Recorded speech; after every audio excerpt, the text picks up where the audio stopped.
Welcome to the Subjective Professor podcast, where we reject coercion and hypocrisy. This is episode 298, and we're going to talk about the voting with your feet, a concept that I encountered when I read Milton Friedman's Free to Choose.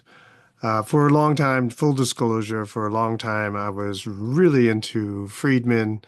My conversations always would include some reference to Friedman, so it was kind of a joke, especially with all of my former students. And then we're going to do some updates on some of the things that came out of the Trump administration. I thought I would do that just to sort of keep track of things in my head. But anyway, so I was listening to all of the ICE raids, Immigration Customs Enforcement, uh, yeah, how they're going after criminals. But at the same time, it seems that a lot of the legacy media is trying to portray it as if they're coming after all illegal immigrants. But as far as I can see, it seems like they're primarily targeting criminal illegals. So I started thinking about it, and I know I already did an episode on the children of illegal immigrants, and how they have to go through a lot of pain and suffering because of bad incentives or, trusting in bad incentives. But here's a quote from Milton Friedman. This is Free to Choose. I believe it's if you're watching the video series, it's in the very first volume. And so this is how it goes. The clearest demonstration of how people value freedom is the way they vote with their feet when they have no other way to vote. And so this idea of migration, of moving your location, that is a basic human right. And I've talked about positive and negative rights before, but positive rights are fictitious rights. They're not real rights. They're things that people want. But in order for people to have them, it requires other people to have to do something so that you can have it, right? So if you have a right to health care, well, that means you are forcing people to provide that health care to you. And so it's a positive right, right? And so it's not actually a right. You are basically, essentially enslaving someone in order for you to have what you want, right? And that definitely is not a right. You don't have the right to take from other people. So a negative right is a right that doesn't require anyone to do anything for you in order for you to have it. So freedom of speech, freedom of belief, but also the freedom of movement as well. And so if you are living in a society where you have no money, you have no influence, you have basically no way to express your desires or actualize, bring into reality the desires that you have, then you walk right on out of there, right? And we see this everywhere. So if you're living in a place where you're dissatisfied, start looking around. Where is a better place to live? We see this everywhere. Okay, North Korea, for example, they can't come south because there's a 200-meter minefield there. So they can't cross that way. So what do? They cross into China and essentially walk all the way down to Vietnam, which is, I don't know how many thousands of miles. And then they somehow figure out a way to get into South Korea from there.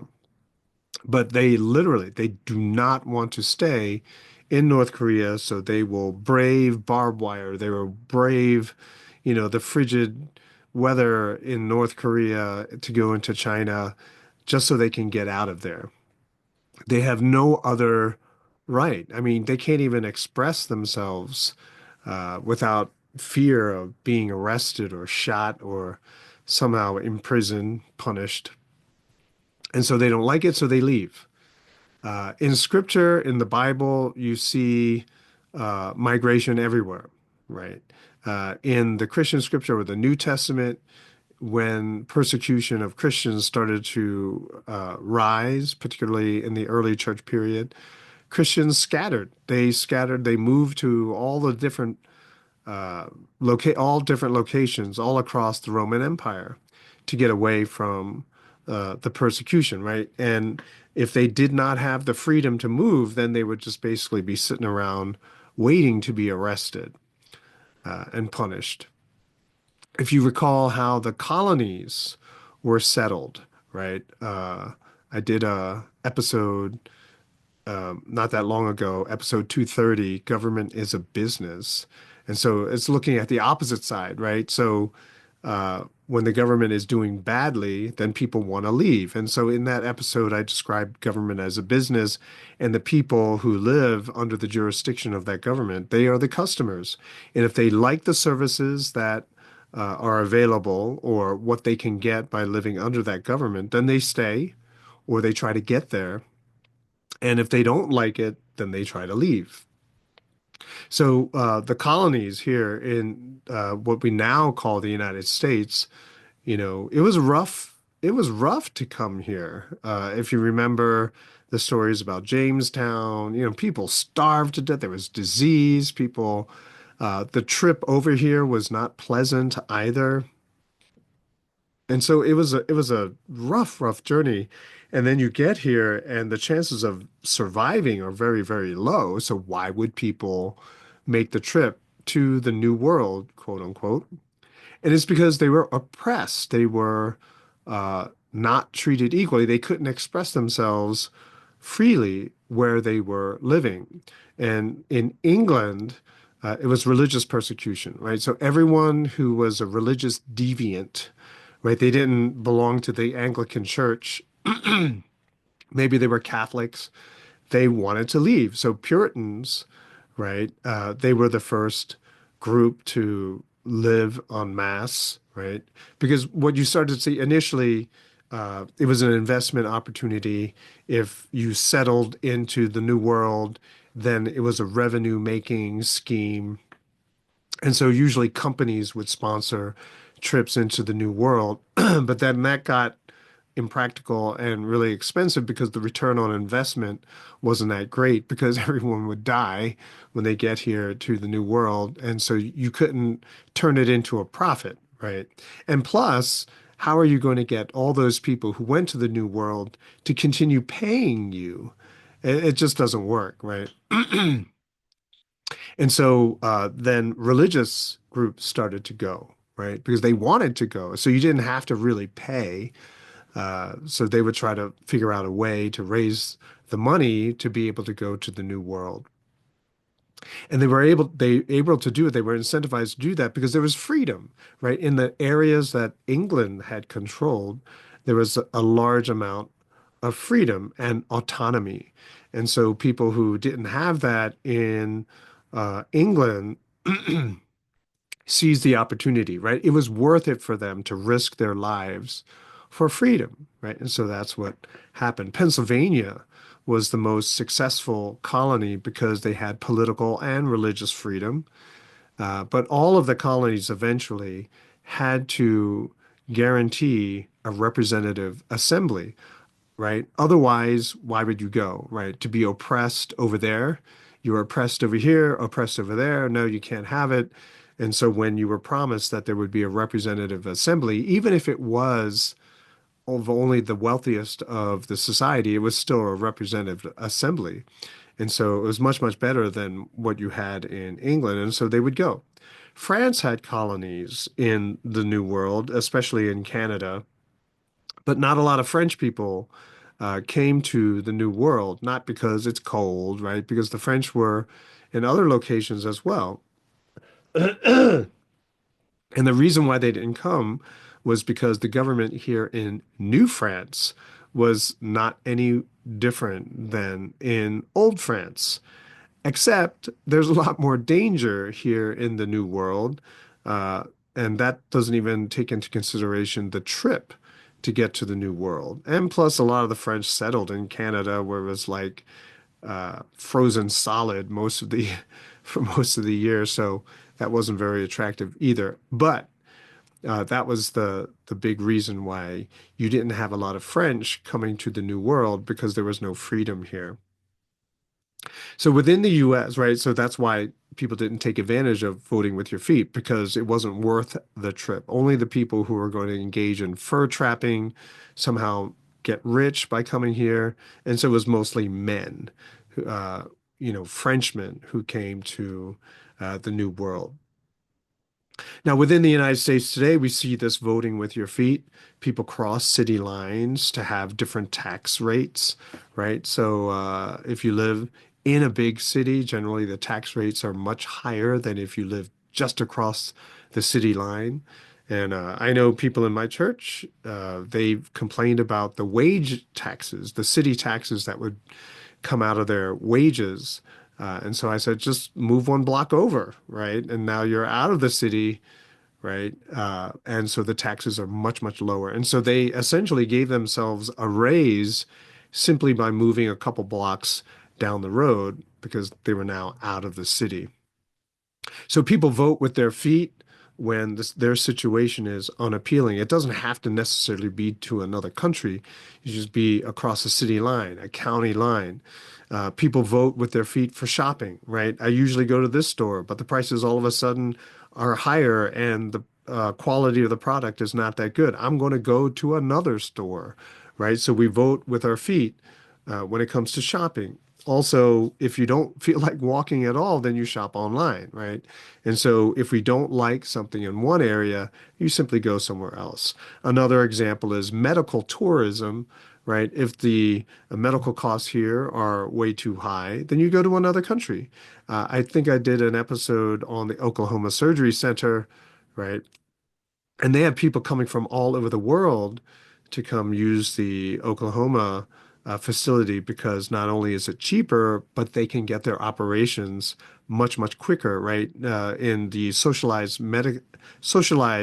healthcare countries, you sometimes have to wait 3 years for a procedure or a surgery. So why not come to the Oklahoma Surgery Center and have no wait at all, right? And on top of it all, it's a lot cheaper. So much cheaper, in fact, that you get to pay all of your travel and lodging expenses with the money that you save. So there it is.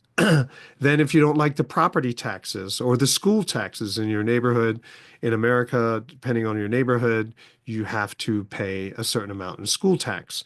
And the quote unquote, the better the school, the higher school tax. And so the neighborhood in which I live, people move in so that their kids can go to the school. But as soon as they graduate the school, they all move out because the school tax is ridiculous in this neighborhood. So people vote with their feet in for schooling for their children, right? So there, because there's something called districting here in the United States. So where the neighborhood in which you live has a school, that's the school you are designated to attend. And so if you live in a neighborhood where the school is not that good, well, you are stuck unless you move, right? So you can vote with your feet in many different ways. I just gave you a couple of examples.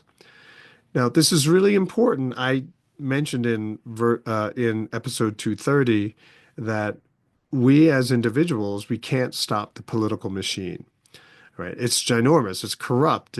They've rigged the system so that they always stay in power. And no matter what we want, we can't really get what we want, right?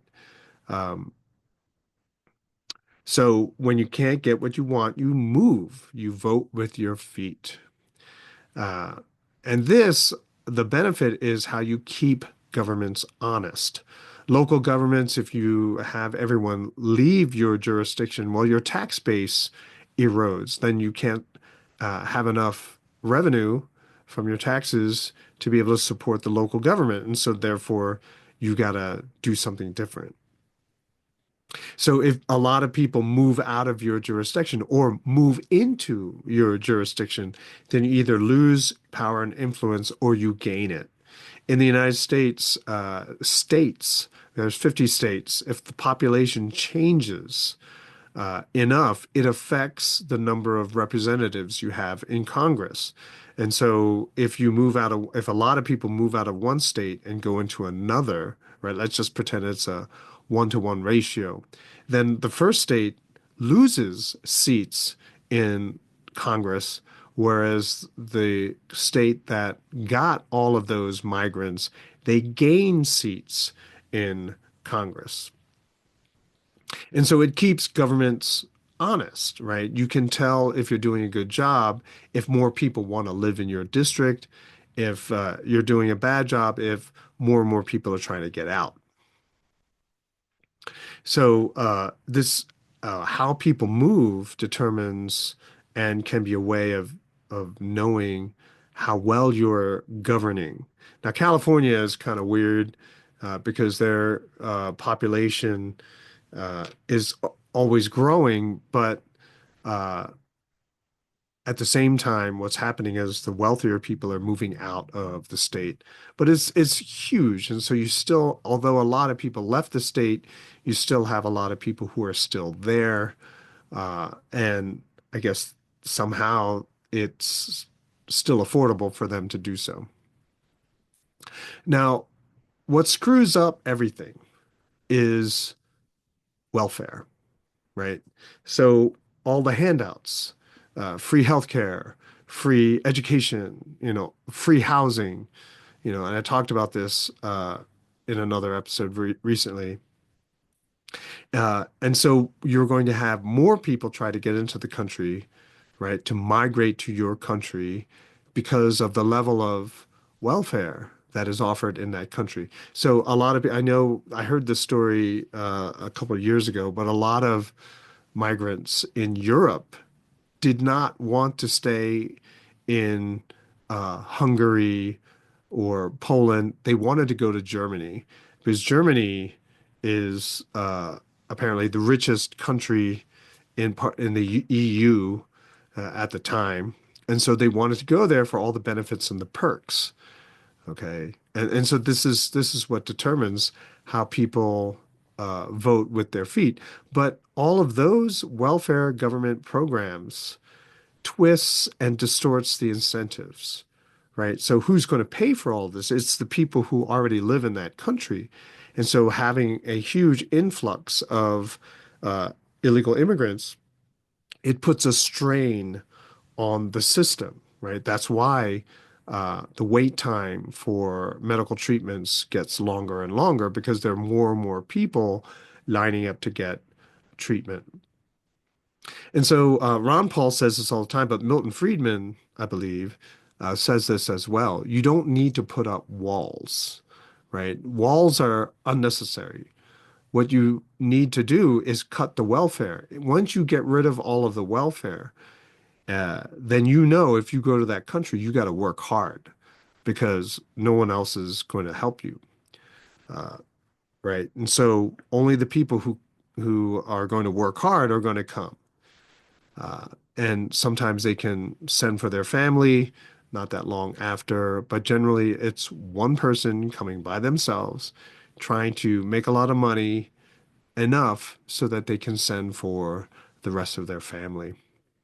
And so Ron Paul would always argue, don't put up walls because those walls that are designed at the moment to keep people out, they can also be used to keep people in, just like the Iron Curtain, right? The Berlin Wall, right? Those walls weren't there to keep people out. It wasn't a military defense strategy.